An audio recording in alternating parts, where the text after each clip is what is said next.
అయ్యో sir sir నలిపింది sorry రా. Sorry తర్వాత ముందా గదో సీన్ చూడండి. చనమి అమ్మాయి అల్లుడు కలిసి ఉంటే చూడమంటావా? కళ్ళు పేలిపోతాయి.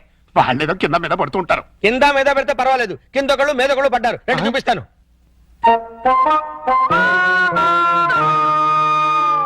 చూసారా, గుర్రాన్ని బారు దాకా తీసుకెళ్ళగలగాని బీరు తాగించలేం కదా. నేను తాగిస్తా. ఎలా తాగిస్తారండి? ఓరి నా పుచ్చు లవంగం, ఆ. 2 ఇళ్ళని ఒకే ఇల్లు చేసామా? చేసాం. 2 బెడ్రూమ్లు ఒకే బెడ్రూమ్ చేసాం. చేసాం. అలాగే 2 పక్కల్ని ఒకే పక్క చేస్తాం. భర్తపై అనుమానంతో విడాకులు తీసుకున్న అంబిక. ఏమండి, నేను ఏమన్నా అంటే అన్నా ఉంటారు కానీ అనుమానంతో విడాకులు తీసుకుంటారు ఎవరైనా? ఏంటో అదేంటల్లుడు, బట్టలు నువ్వు తీసుకెళ్తున్నావు. ఉతకడానికి ఏమోనండి. నువ్వు బట్టలు ఉతకడం ఏంటల్లుడు? ఏ నువ్వు ఉతుకుతావా? నువ్వు నేను ఉతకడం ఏంటి? ఇంట్లో లేడీస్ లేరు? లేడీసా? అదేనండి మీ మిస్సెస్ గారు. అదే పప్పి మమ్మీ గారు. ఏంటమ్మా ఈ అన్యాయం? కాఫీ ఇవ్వడం అన్యాయం ఏమిటి? కాఫీ ఇవ్వడం కాదు, అల్లుడు గారి చేతికి బకెట్ ఇవ్వడం. ఇంటికి వెళ్ళాలి వాషింగ్ మిషన్ అన్నారు. నువ్వు అల్లుడు గారి చేతి బట్టలు ఉతికిస్తే పప్పి బబ్లు ఏమనుకుంటారు? అంటే మీ ఉద్దేశం ఏమిటి? రండి, రా పిల్లలు, రండి, రండి. రండి. ఇప్పుడు చెప్పమ్మా. ఇందాక ఏదో చెప్పబోయావు. చెప్పమ్మా చెప్పు. అది నేను వద్దన్నా కూడా వినిపించుకోకుండా ఆయన ఉతుకుతానంటారు ప్రతిసారి కదండి. అవును. అంటే అల్లుడు గారికి నీ మీద బోళ్ళంత లవ్వు, నిన్ను కష్టపెట్టే ఇష్టం లేక అలా అండి ఉంటాడు కదా అల్లుడు? అవును మావయ్య. తీసుకెళ్ళుకో. అలాగే ఉతుకుతాను. ఈ లోపు మీరు అన్నం కూర వండేసేయండి. ఏమిటమ్మా ఈ అన్యాయం? సారీ చూసుకోలేదు. వాళ్ళ గురించి కాదు, ప్రతి ఏ ప్రత్యక్ష దైవం ఉన్నటువంటి హిందూ సాంప్రదాయంలో పుట్టి అదితో వంట చేస్తావా? అది కదా పిల్లలు అసలు ఏంటంటే ఇప్పుడు వాళ్ళతో పనే ఉంది. పాపం అన్ని పనులు తనే చేస్తే ఇబ్బంది అని నేనే. పైగా సీఎం గారు ఏమంటున్నారు? శ్రమదానం చేయండి, శ్రమదానం చేయండి అంటున్నారు. అందుకే నేను శ్రమదానం చేస్తున్నాను. మీకంతగా శ్రమదానం చేయాలని ఉంటే కూరగాయల మార్కెట్కి వెళ్ళి కూర కొనుక్కురా, సూపర్ మార్కెట్కి వెళ్ళి సరుకులు పట్టరా, ఫ్లవర్ మార్కెట్కి వెళ్ళి అమ్మాయికి పూలు తీసుకురా. అది కాదు మావయ్య. అది కదా పిల్లలు. నేను మార్కెట్కి వెళ్ళి కూరగాయలు తీసుకొస్తాను. ఏమే ఈ లోపల నువ్వు బట్టలు ఉతుకు. అలాగేనండి. ఆహా, మీ హెడ్ కి హ్యాట్స్ ఆఫ్ గురువు గారు. థ్యాంక్స్. ఏమే వంట అయిపోయిందంటే? ఏమైనా ఏంటి సొంత పనులని? నిన్నేనే వంట అయిపోయిందా అని అడుగుతున్నాను. సమాధానం చెప్పేంటి?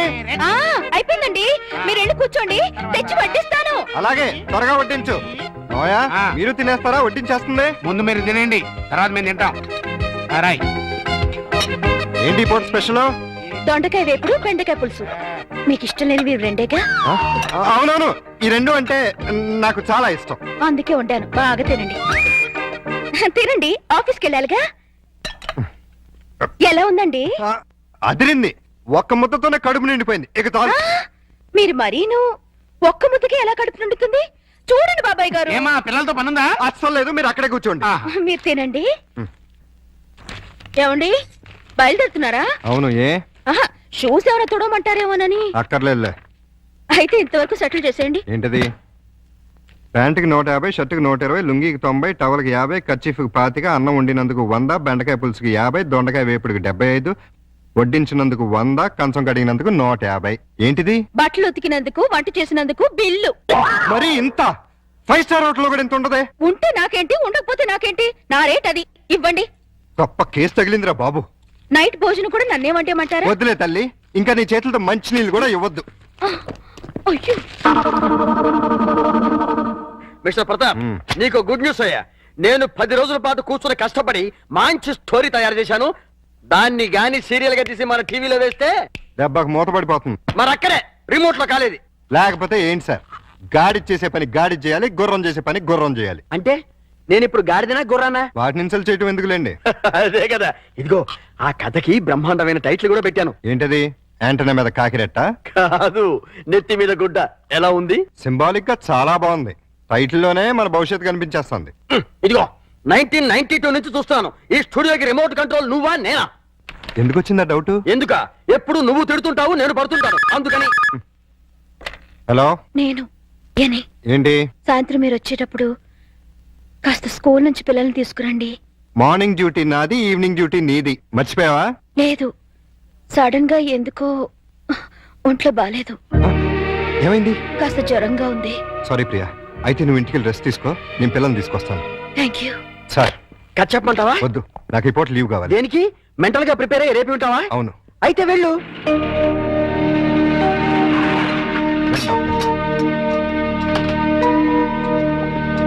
త్వరగా రండి. ఓహో ఆహా, నా బంగారు లైట్ బందర్ లడ్డు ఓహో నా తిరుపతి లడ్డు యహహ, ఓహోహో, ఆహాహా. ప్రియా ఎలా ఉంది? అయ్యో జ్వరం ఎక్కువగా ఉంది, డాక్టర్ గారు చూడండి.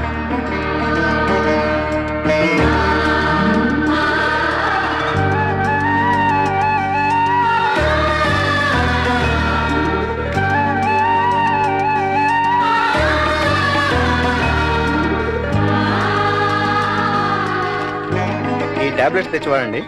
అలాగే వస్తాను. ప్రియా ఈ మందులు తీసుకొచ్చేస్తాను.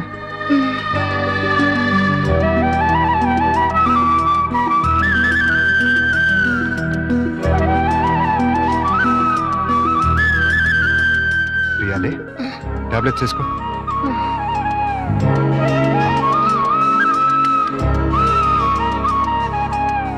రమ్మ చూసారా ఏమంటుందో? ఏమంటుంది? నాది ప్రేమించే వయసే గానీ ఎవరిని ప్రేమించలేదు. మావయ్య నేను ప్రియని చూస్తుంటాను, మీరు వెళ్ళి స్కూల్ నుంచి పిల్లల్ని తీసుకురండి. అలాగే చూసారా ప్రియం చూసుకుంటాడట. ఇంకెక్కడ కూర్చున్నారండి? పదండి మన వాళ్ళు. అదా డాడీ డాడీ రేయ్, రేయ్, చూడు డాడీ బబ్లు నన్ను ఎలా కొడుతున్నాడు. లే డాడీ అదే నన్ను ఇచ్చింది. ఏయ్. నిన్న అసలు ఇది ఉండు, మమ్మీకి ఉంటో బాలేదు. అలా చికెన్ బయటికి వెళ్ళి ఆడుకోండి పండి. రా పప్పి. ప్రియా ప్రియా లే జ్యూస్ తాగుదు కానీ లే. వద్దండి. ఏం తినలేదు కదా, నీరసంగా ఉంటుంది లే. అది డాడీ స్కూల్ కి టైం అయిందిరా. ఆ? అరే అప్పుడే 9 అయిందా? వస్తున్నా. అరే ఇంకా జ్వరం ఉంది. తగ్గిపోతుందిలేండి, మీరు వెళ్ళండి. పావుగంట ఆగి ఈ టాబ్లెట్స్ వేసుకో. వస్తా. డాడీ ఇవాళ నువ్వు త్వరగా రావాలి. ఏమ్మా? ఇవాళ నా బర్త్డేగా. ఓ సారీ అమ్మా, మర్చిపోయాను. Happy birthday పపి darling. అదే same dialogue. Thank you daddy. Evening పెద్ద కేక్ తెచ్చి పార్టీ ఇవ్వాలి. మా ఫ్రెండ్స్ అందరినీ పిలుస్తాను.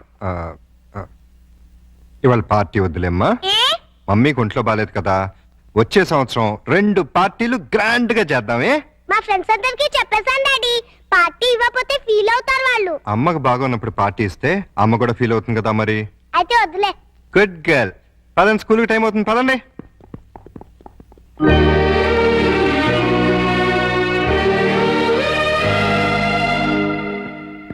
ఆ? హ్యాపీ బర్త్డే ఏర్పాట్లు ఎలా ఉన్నాయి అల్లుడు గారు? బ్రహ్మాండంగా ఉంది. ఇన్నాళ్ళకి నీ లైఫ్ లో ఒక్క మంచి పని చేసావు. అంటే ఇన్నాళ్ళు మేము చేసింది స్కామ్లు బోఫోర్తులునా? నాకు తెలియకడతాను, మీరు మంచి పనే చేశారండి. మనవరాలు బర్త్డేకి ఇంత గ్రాండ్ గా అరేంజ్ చేశారు కదా. ఏంటి ఈ డెకరేషన్ అంతా ఏం చేశారనుకుంటున్నారా? ఈయన కాదండి బాబు, మరి ఎవరు చేశారు? మన ప్రియమ్మ గారండి. రండి పప్పి చేత కేక్ కట్ చేయించండి. ఏంటి ప్రియ ఇదంతా? అసలే నీకు ఒంట్లో బాలేదు. ఇప్పుడు బానే ఉన్నానండి. అయినా సరే ఇంత శ్రమపడి. తల్లిగా అది నా బాధ్యత. పుట్టినరోజు పండుగ సంవత్సరానికి ఒక్కసారి వస్తుంది. పప్పిని డిసప్పాయింట్ చేయడం నాకు ఇష్టం లేదు. రండి కేక్ కట్ చేయించండి. భార్యాభర్తలు ఇద్దరు కలిసి జాయింట్ గా కట్ చేయించాలి. అప్పుడే పిల్లలు ఆనందపడతారు. కానివ్వండి. త్వరగా కట్ చేయించండి, ఆకలిస్తుంది. పపి క్యాండిల్ లేదు. గట్టిగా. Happy birthday to you. Happy birthday to you. Happy birthday to you. Pakistan ఇండియాలో ఉండే అల్లుడు అమ్మాయి ఇవాళ హైదరాబాదు సికింద్రాబాద్ లా కలిసి మెలుతున్నారా? ఇంకా 10 రోజులు ఆగితే వాళ్ళిద్దరి మధ్య బాగా ఎఫెక్షన్ పెరిగిపోయి విజయవాడ బెజవాడ ఒకటైపోతారు. అయితే ఇప్పుడే వాళ్ళని విడదీయాలి. విడదీయాలా? మ్మ్. ఖాళీగా ఉన్నోడు క్యాట్ కటింగ్ చేయడం అంటే ఇదే. వాళ్ళిద్దరు విడిపోయినంత కాలం కలపడానికి ప్రయత్నం చేశారు. తీరా వాళ్ళిద్దరు కలవబోతుంటే విడగొడతారంటారేంటి? ఆత్రేయ గారు ఏమన్నారు? మీతో ఏమన్నా అన్నారేమో గానీ నాతో ఏమనలేదు. విడదీస్తే విరహం పెరుగుతుంది, దూరం అయ్యే కొద్దీ దగ్గర వాళ్ళని అనిపిస్తుంది అని అన్నారు. వాళ్ళు ఎప్పటికీ కలిసి ఉండాలంటే ఇప్పుడు విడదీయాలి. ఓహో అలా వచ్చారా? నువ్వెలా రావాలో చెప్తాను రా. నమస్కారం అండి. ఏంటిలా వచ్చావు? నేను రాలేదు, ప్రతాప్ గారు పంపించారు. దేనికి? మీ మధ్య అకౌంట్ బ్యాలెన్స్ ఉందంట కదండి, అది క్లియర్ చేసి రమ్మన్నారు. ఇదిగోండి 5,000. అకౌంటా? అదేనండి, నిన్న వాళ్ళ పాప బర్త్డే చేశారు కదా. చేస్తే కేక్ 500, చాక్ 100, డెకరేషన్ 1000, టీలు టిఫిన్లకు 1000, బూడగల కింద 250, సర్వీస్ ఛార్జీల కింద మిగతా అమౌంట్ ఇచ్చిరమ్మన్నారండి. నిజంగానే ఆయన పంపించారు ఈ డబ్బు? మిమ్మల్ని హవాలా కేసులో ఇరికిద్దామని హర్షద్ మెహతా బొంబాయి అతను పంపించాడండి. జోక్ లేకు. మా కమ్యూనిస్ట్ వచ్చిన ప్రాబ్లం ఏదండి? ప్రాబ్లం ఏది? మేము సీరియస్ గా చెప్తే జోక్ అంటారు, మేము జోక్ గా చెప్తే సీరియస్ అంటారు. ప్రేమతో పాప బర్త్డే చేస్తే పేమెంట్ పంపిస్తాడా? కట్టుకున్న మూడు కాదు కదమ్మా, అవసరానికి పెట్టుకున్న మూడు, అందుకే పంపించాడు. ఎక్కడున్నాడు ఆయన? దేనికి? అదే నిన్న ప్రేగి జ్వరం వస్తే డాక్టర్ని తీసుకొచ్చి టాబ్లెట్ వేసి నోట్లో థర్మామీటర్ పెట్టి నెత్తి మీద తడిగుడ్డ కప్పి జ్యూస్ తాగించి డ్యూటీ మానేసి నైట్ అంతా ఓటీ చేసామంట కదా, దానికి పేమెంట్. ఒంట్లో బాగోపోతే సాటి మనిషిగా సాయం చేశాను, దానికి కూడా రేట్ కడుతుందా? కమిట్మెంట్ ఉన్న వైఫ్ కాదు కదా, కాంట్రాక్ట్ వైఫ్, అందుకే సెటిల్ చేసి ఉంటుంది. ఏంటిది? ఆ ప్రశ్న నేను అడగాలి. పాపకి కనతల్లిని కానంత మాత్రాన కేకులు చాకులు అమ్ముకునేంత చీప్ గా కనిపిస్తున్నానా? నేను మాత్రం తాళి కట్టినంత మాత్రాన అభిమానంగా సాయం చేస్తే దానికి రేట్ కడతావా? డబ్బు పంపిస్తావా? నేను డబ్బు పంపడం ఏంటి? మరి డబ్బు ఎవరు పంపారు? ఏమో నాకేం తెలుసు. మీ ఇద్దరి మధ్య సెటిల్మెంటే తప్ప సెంటిమెంట్ లేదని నేనే సెటిల్ చేశా. మా ఇద్దరికి సెటిల్మెంట్ చేయడానికి నువ్వెవడు? నీకు మావని, నీ కూతురికి తాతని. అయితే ఎలా నాటకాలు ఎందుకు? మీరాడే నాటకాలు చూడలేక. అంటే మా ఇద్దరికి ఎలాగోలా గొడవ పెట్టి విడదీద్దామనా? అంటే మీ ఇద్దరు కలిసిమెలిసి ఉంటున్నారా? కాపురం చేస్తున్నారా? కాపురం చేయకపోతే మాత్రం కలిసే ఉంటున్నావుగా. ఎందుకు? ఎవరిని ఉద్ధరించడానికి? అగ్రిమెంట్ కాపురం, సెటిల్మెంట్ వ్యవహారం. ప్రేమగా పప్పికి పుట్టినరోజు చేస్తే దానికి వెల కడతారా? తప్పే ఉందమ్మా. ప్రేమగా చూసుకోవడానికి, ఫ్రీగా చేయడానికి పప్పినికి ఏమైనా చుట్టమా? ప్రియా పప్పికి తల్లి. తల్లే? ఏ వరుసలో? కంటే కన్న తల్లి అవుతుంది, నిన్ను కట్టుకుంటే సవిత్ తల్లి అవుతుంది, దాన్ని పెంచుకుంటే పెంపుడు తల్లి అవుతుంది. ఈ మూడు కాకుండా ఈవిడ ఇంకే రకంగా తల్లి అవుతుంది? ప్రేమానురాగాలు పంచే ప్రతి ఆడదే తల్లే. ప్రేమానురాగాలు పంచే ఆడది పెళ్ళాం ఎందుకు కాకూడదు? అంటే ఏంటి నీ ఉద్దేశం? నేను అడిగేది కూడా అదే. ఏమిటి నీ ఉద్దేశం అని. నీకేమవుతుంది? రండా, లవరా, వెళ్ళావా, లేక ఉంచుకున్నదా? నోర్మై! నేను మోస్తాను, కానీ లోకం నోరు ముంచలేదు. లోకంతో మాకు పనిలేదు. కానీ నాకు పప్పికి ఉంది. పప్పి గురించి నువ్వేం దిగులు పడక్కర్లేదు. ప్రియ వచ్చిన తర్వాత తను చాలా సంతోషంగా ఉంది. రేపు ప్రియ వెళ్ళిపోతే ఎక్కడికి వెళ్తుంది? ఎందుకు వెళ్తుంది? అంటే నిన్న పుట్టినరోజు చేసిన ప్రియ రేపు దగ్గరుండి నీ కూతురికి పెళ్లి కూడా చేస్తుందా? చేస్తుంది. కాళ్ళు గడిగి కన్యాదానం కూడా చేస్తుందా?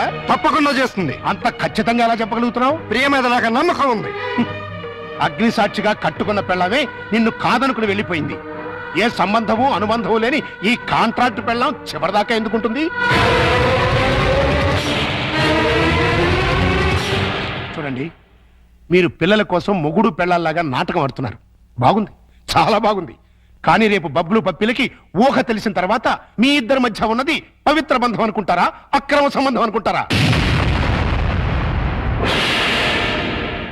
4 గోడల మధ్య మీరు వేరువేరుగా పడుకున్నా నలుగురు దృష్టిలో మీరు ఆడే నాటకం ఫ్రెండ్షిప్ కాదు, ప్రాస్టిట్యూషన్ అంటే వ్యభిచారం. చిన్నపిల్లలు అమ్మా నాన్న ఆట ఆడితే తమాషాగా ఉంటుంది, కానీ పిల్లలున్న మీరు అమ్మా నాన్న ఆట ఆడితే అసహ్యంగా ఉంటుంది.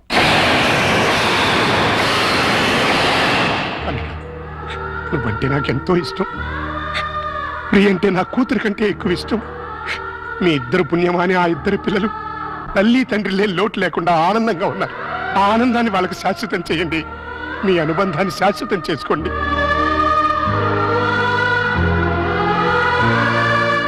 మీ ఇద్దరికి ఒకరంటే ఒకరికి ఇష్టం ఉంది, ఒకరి మీద ఒకరికి ప్రేమ ఉంది, కలిసి బతకాలని కోరిక ఉంది. కానీ చెప్పుకోకుండా ఒకరినొకరు మోసం చేసుకుంటున్నారు. ఎందుకు? అయినా ఇందులో తప్పే ఉంది.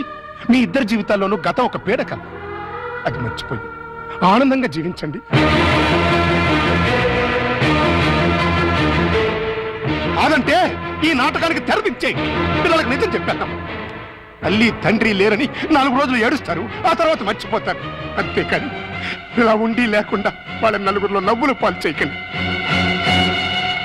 ఒక్క మాట, రేపటి నుంచి ప్రియ నీ భార్యగా ఉంటేనే పప్పి ఇంట్లో నీ కూతురుగా ఉంటుంది.